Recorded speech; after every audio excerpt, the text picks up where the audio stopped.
Welkom hier by Afbreekpunt op Rafa Rugby, jou Afrikaanse rugby kanaal. Nou ja, ons het almal donderdagoggend wakker geword met die skoknuus dat Cornel Hendricks oorlede is die vorige aand aan 'n massiewe hartaanval. En natuurlik dit het onmiddellik die vraag laat opkom, wat het eintlik gebeur? Was dit 'n gevolg van die rugby?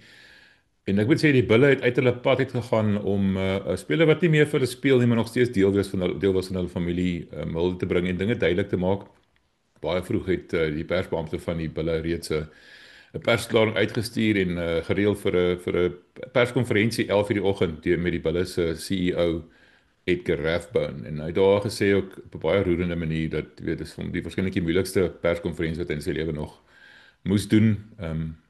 Cornel was tot nog September verlede jaar nog deel van die Bulle gewees en 'n groot man in terme van gees, ook die onderkaptein weer eens in die Currie-beker gewees onder afrigter PB Mnomlomu. So ek gaan 'n stukkie insit van die amabilie wat hulle van praat in die perskonferensie dat jy kan sien die spanman wat hy was. Ja, so baie goed gedoen Bulle. Ek dink julle het reg gedoen aan 'n man wat 'n groot bydrae gelewer het en aan wie julle 'n tweede kans gegee het en wat hy met alle hande aangegryp het.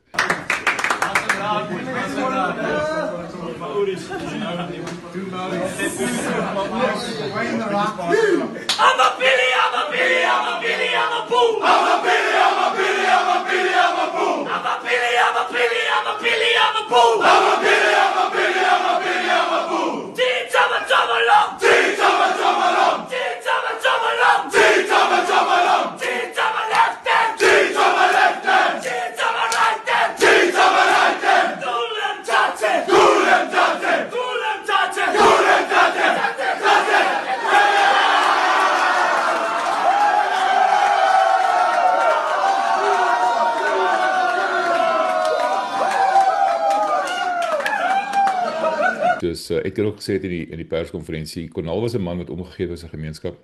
Hy was nog steeds bo betrokke met Kombuis, Sopkombuis saam met Devin Williams, lyk dit my, terwyl hy nog in die Boland gebly het. So 'n teken van die diepe mens wat hy was. Nou die Bulle het gaan so ek sê uit hulle pad uit ook om hulde te bring aan hom.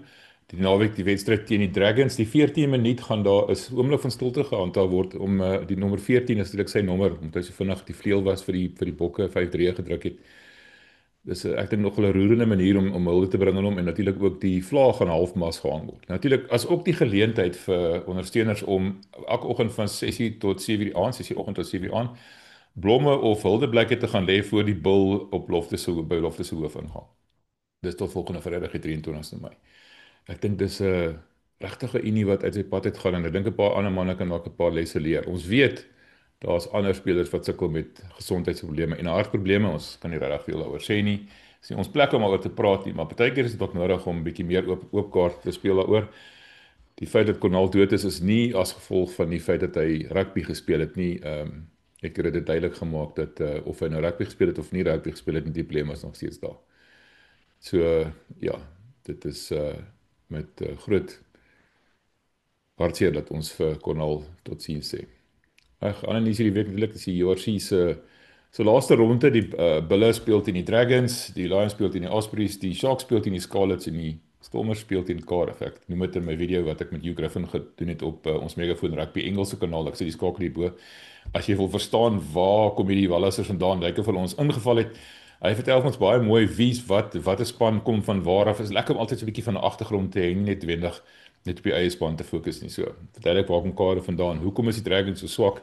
Wat is die politiek by die Scarlets? Jy het hulle 'n kans, weet, Scarlets is eintlik soort van een van die buiteperde. Hulle het 2 of 3 wedstryde wat hulle baie maklik om gewen het en dan kon hulle in die top 3 of 4 geëindig het. Nou, hulle moet onder geen omstandighede onderskat word nie. So, ek sien uit oor die naweek. Ek sien uit om te sien wat gebeur. Ek dink die Bulle gaan natuurlik die Dragons vasstrap as hulle nie konsentrasie verloor nie. Behoort nog steeds te wen, as hulle konsentrasie verloor, dan miskien nie so ver wen nie, maar ons sal sien. Ek dink die ouens van Cardiff kan dalk die Stormers 'n bietjie van 'n verrassing gee. Ek dink die Stormers se sterkte is lekker in die lug. Sasha is terug, weet Damien Williams is terug, alles. Moet net nie gestaan oorgerus raak nie mense. Moet nie momentum verloor nie. John Dobson het daar gesê ook. Hulle kan nie nou bekostig om momentum te verloor nie. Ek dink die feit dat hulle uit die Europese beker uitgeval het was vir hulle soort van 'n bedekte seën. Hulle het baie ruskans gehad, hulle spelers kon terugkom. So daai perskonferensie is op hierdie kanaal en op ons Megafoon Rugby kanaal. Ek sê die skakel vir jou hierbo ook. Kyk uit vir daai ene. Natuurlik die Lions verlede week verloor teen die Scarlets. Soos ek sê, moet hulle nie die fout maak met die ding Scarlets is ag net 'n geweldige span. Dit is 'n baie goeie span. Die feit dat die Blues verloor het, moet dalk nie as so groot verrassing gesien word nie.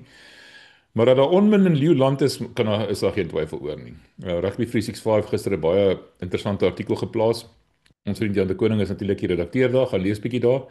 Hy ken ook die idees baie goed, so baie dinge wat daar gaan gebeur. Iets sal moet gebeur, 6 seisoene in 'n ry vir cash en hy kom maar 33 uit 70 wedstryde wen. Ek weet nie jong, dalk is dit tyd vir 'n nuwe wese. Die ander span wat ons natuurlik al baie oor gepraat het, is die Sharks wat met al daai Springbokke magdom talent sit en soos jy gesê het in daai video, hulle wen nie omdat hulle so goed is nie, maar ten spyte daarvan dat hulle so goed is. Hulle wen eintlik wanneer hulle moes verloor het, net en hulle wen lelik. Nou wen is wen, ek verstaan, solank jy wen is dit goed genoeg, maar op een of ander stadium gaan die waarheid jou uithaal. Jy weet, jy gaan uitgevang word en die Sharks moet besluit. Jy weet, as Rassie iets kan regkry met daai klomp spelers, hoe kan John Plumtree dit doen nie? En ek dink in alle eerlikheid, en ek sê dit nou weer eens en dan hang my hoed aan hierdie kapstok, die Sharks het nie die regte afrigte vir die spelers wat hulle het nie. Dis waarop dit neerkom. So ja, baie om uit te sien die naweek, 'n paar tydelike ander wedstryde oor see wat bietjie belangrik is, byvoorbeeld Munster teen Benetton. Benetton het natuurlik laasweek vir Glasgow Warriors geklop 33-0 voorgeloop op 'n stadion. Glasgow Warriors verdedigende kampioene en ek weet nog nie of daai span enigstens herstel het van daai terugslag toe hulle verloor het 52-0 teen Leinster in die Kampioenebeker nie. Ek weet hulle het baie beserings. Hopelik kom van hulle spelers terug. Maar nou ja, gepraat van Glasgow, hulle speel dit teen Leinster hierdie naweek, 'n bietjie van 'n wraakwedstryd, maar dit behoort nog steeds 'n redelike eensaidige wedstryd te wees. Leinster gaan al hulle groot kanonne inspann om hierdie naweek seker te maak. Hulle eindig bo en om 'n bietjie van 'n sein te stuur vir die ander span om te sê luister, ons kom nog nie die Kampioenebeker wen nie, maar die URC beker is ons. Ja, groot voordeel om te sê daarso. Reg, ons praat bietjie oor die Springbok beleidingskamp. Ek en Harry gaan nou op 'n Megaphone Rugby kanaal op die Lekker Rugby Pod bietjie gesels oor die beleidingskamp, wat ons dink daar aan die gang is, want natuurlik die wenkbrood het gelig.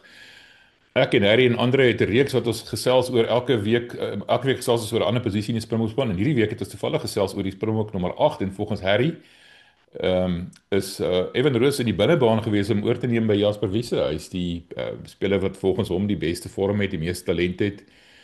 En jy sê nie eers in die beleidingskamp nie. Nou, hoekom sal dit nou wees? Kyk uit vir daai video. Ons sal dit waarskynlik Vrydagmiddag een van die tyd plaas, maar ek seker jy mis dit nie. Dit is 'n baie interessante onderwerp om oor te praat. Wat is Rassie se plan? Is dit dalk net 'n vroeë beleidingskamp? Hoekom is Kurtley Arendse nie fisies in die beleidingskamp nie? Ons weet hy's terug in die land. Wat gaan aan by die Bulbul land met Kurtley Arendse? Ons weet Jake is verskriklik ongelukkig. Ons is op die spoor daar mense, ons is besig om ondersoek in te stel. Ek is besig om te beplan om met 'n agent te praat, net om te verstaan hoe werk agente. Jy weet, want daar's nou baie ongelukkigheid oor agente, Ben Jason Dixon, Kurtley Arendse ensovoorts. En natuurlik, ons het 'n paar groot onderhoude wat opkom volgende week ook op die Megaphone Rugby kanaal. Hoe Lekker Rugby Pod gaan ek en Harry met Elrie Lou gesels. Kyk uit, dit maak seker jy mis nie daai ene nie. En ons gaan ook met 'n URC afrigter gesels. Ek kan nog nie sy naam noem nie, maar ja, kyk uit vir daai ene. Dit gaan 'n interessante ene wees. Reg, dis net so vinnige opvangkansie hier op Raakvat Rugby.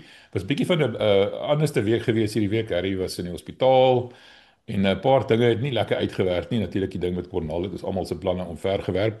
So ja, dis hoekom ons nie meer inhoud geplaas het nie, maar volgende week af is ons weer vol stoom terug. Ek gaan gesels vroeg volgende week met Kobus Klaasen van Rapport op ons rugby nuus hier op Raakvat Rugby. En dan volgende week sal ons weer die Raakvat Rugby podcast hervat met iemand interessants gesels. En ja, dinge is weer terug na normaal toe. Toe kom jy nader aan die Springbokke, die 28ste Junie is ons eerste toets. So ons gaan baie meer begin fokus op die Springbokke. Maak seker ook jy volg ons reeks op Megaphone Rugby waar ek en Andre Pretorius en Harry Jones van tyd tot tyd gesels oor elke posisie. Ons het begin met nommer 15, ons is nou net klaar gemaak met nommer 8, die naweek wat nou kom gesels is oor nommer 7. So as jy wil weet hoe werk rugby, hoe werk elke posisie, wat is die vereistes vir elke posisie? Ja, dis 'n lesie in rugby. Jy sal nie spyt wees jy kyk aan. Ek gaan die skakel ook vir u bo sit. Tot ons weer gesels mense, lekker naweek vir julle.